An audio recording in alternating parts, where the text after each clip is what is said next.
As Bangladesh approaches its national elections, which are likely to take place in early January, the country is in a state of political turmoil. In Bangladesh, politics, as usual, I'm afraid, takes on a much harsher meaning than it does in many societies.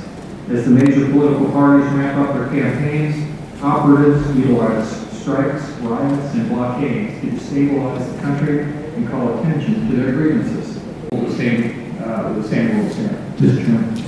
Yeah. Mr. Chairman, I just want to thank you for holding this hearing. Unfortunately, I have another commitment. I'd ask the name of consent. Appreciate it. Okay, Dr. Rios, you're recognized for 5 minutes. Thank you. If you each would hit the button when you're pressed on, and the mic will start operating. Thank you. Thank you, Chairman Shabbat, the members of the committee. Thank you for inviting me to discuss the political situation in Bangladesh. I have submitted a written testimony which is set out as my statement, and I will summarize some of the points that I have mentioned in my written statement. As we all know, Bangladeshi politics is once again at the crossroads. In recent months, the situation has taken a violent turn as the opposition organized several general strikes which led to death and destruction and has threatened more in the coming days. The human cost of the violence is rising rapidly. The government, on the other hand, has used excessive force on the constitution, which moved the caretaker government, which ensured 3 fair elections since 1996. The point of contention is whether the election-time government should be comprised political leaders or non-partisan individuals. The opposition alliance, led by the BNP, insists that the government, manned by politicians, will influence the election results in favor of the incumbent. The fundamental reasons for the introduction of the caretaker government in 1996 were the absence of trust among the political parties and of strong institutions that can be trusted to hold an acceptable election. While current incumbent and opposition parties have been in power since 1991, neither has tried to create necessary institutions nor has a climate of mistrust changed.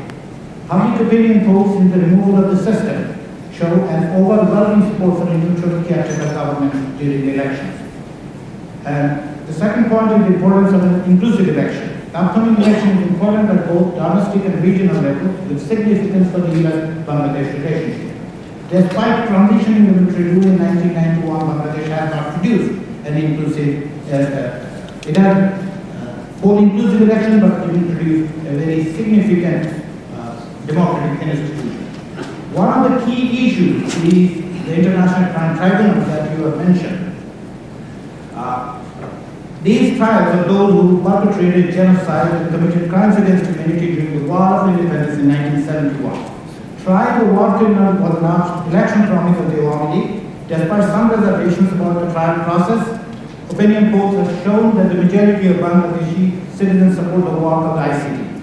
Whether it plays a role in the upcoming election or not, in my opinion, the trial of those who committed crimes against humanity in 1971 should continue.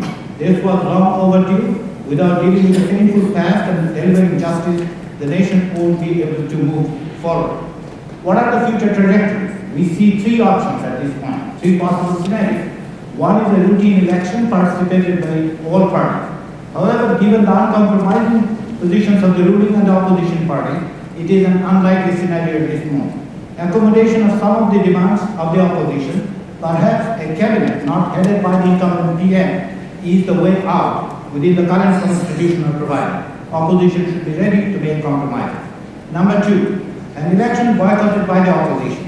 This scenario is close to what happened in February 1996, when the BNP unilaterally led a sham election. Despite apparent similarities between 1996 and 2013, the situation on the ground is different this time around. Few allies of the ruling party will join the election. The legitimacy of such an election is an open question. Such elections do not produce a durable parliament nor bring political stability. Third option is the referral of the election. It can be done within the purview of the current constitution or through extra constitutional steps to be ratified post-facto parliament. One of the articles of the Bangladesh Constitution stipulates that election will be held within 90 days after the dissolution of the parliament. Therefore, if parliament is dissolved, the window of time can be used to formulate a solution through mediation between the political parties.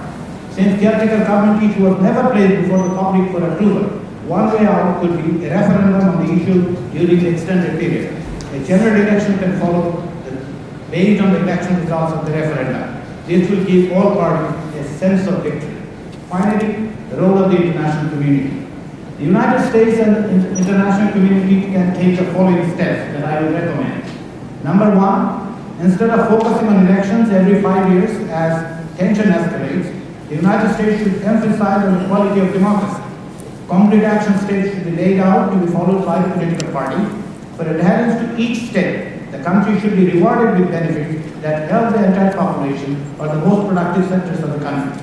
For example, restoring the GSP, easing the tariff barriers for the productive sectors, especially ready-made garments. Number two, building an institution for sustainable and quality democracy, such as strong election commission, should be the key focus of the international community, and commitment for long-term engagements is necessary. Number three, the United States should make clear statements in regard to the post-election tolerance, including safeguarding the weaker section of the society, particularly religious minorities, and the results of those fallout. Number four, encourage all parties to agree on containing religious extremism.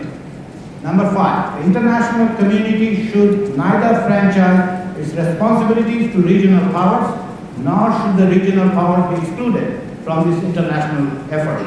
In particular, India's valid security concerns must be addressed. Institutional structures should be created to ensure that domestic political environment in Bangladesh does not threaten its neighbor or the regional security.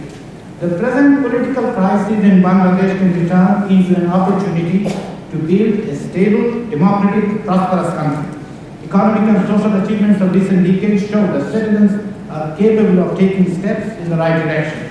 It is time for Bangladeshi political leaders to take the right decisions, that is, to hold an inclusive election, agree on post-election tolerant behavior, rein in extremism, commit to address the issue of war crimes judiciously, and commit to regional peace. And it is time for the international community to help them in this regard. Thank you for this opportunity to testify. I'm happy to answer any questions you may have. Thank you very much. General, you recognize. First scenario is that Prime Minister Hasina will try and push towards a one-party election with disastrous consequences for the country, because if she does that, then the country will move in the path of instability, because the post-election violence is going to be even higher than the pre-election violence. The second option that I see is that if she finds it absolutely difficult to push towards a one-party election, which is her first desire, then she will probably ask the president to declare a state of emergency by which she can stall the elections, buy more time for herself, and perhaps think then she can beat up on the opposition and civil society to soften the stand, and then come back to elections maybe after a year or a year and a half. Mm-hmm. The third option that I see is that the level of violence goes so high that the military reluctantly is sucked into the process to restore some bit of stability in the country and provide security to its citizens. But that is the third option that I see. But in total, the current government's stand in trying to solve the problem doesn't seem to be apparent, because Prime Minister in the last couple of days in forming the so-called interim government has shown that she does not really care about what sort of accommodation is needed to solve the problem. Thank you. Thank you. Mr. Sifton, let me ask you, having heard the two comments there, what do you think the U.S. and the world's response ought to be, either in advance of the election or afterwards, depending on which option occurs? Well, in the coming weeks and months, just because the leadership of the Awami League so far has not heeded the warnings that so many people have given, doesn't mean the message shouldn't continue to be delivered. Mm-hmm. I think at some point, Sheikh Hasina will have to come to terms with the reality that if she forces through a one-party government, that it will only lead to unended, open-ended protests, which will put at stake everything that Bangladesh wants and needs right now. She may not realize it today, but she eventually will have to realize it. The question is, will it be too late by the time she realizes it? So in any case, I think the message just needs to be brought again and again and again. She does not have within her own cabinet and government enough people telling her what to do. Okay. Thank you. My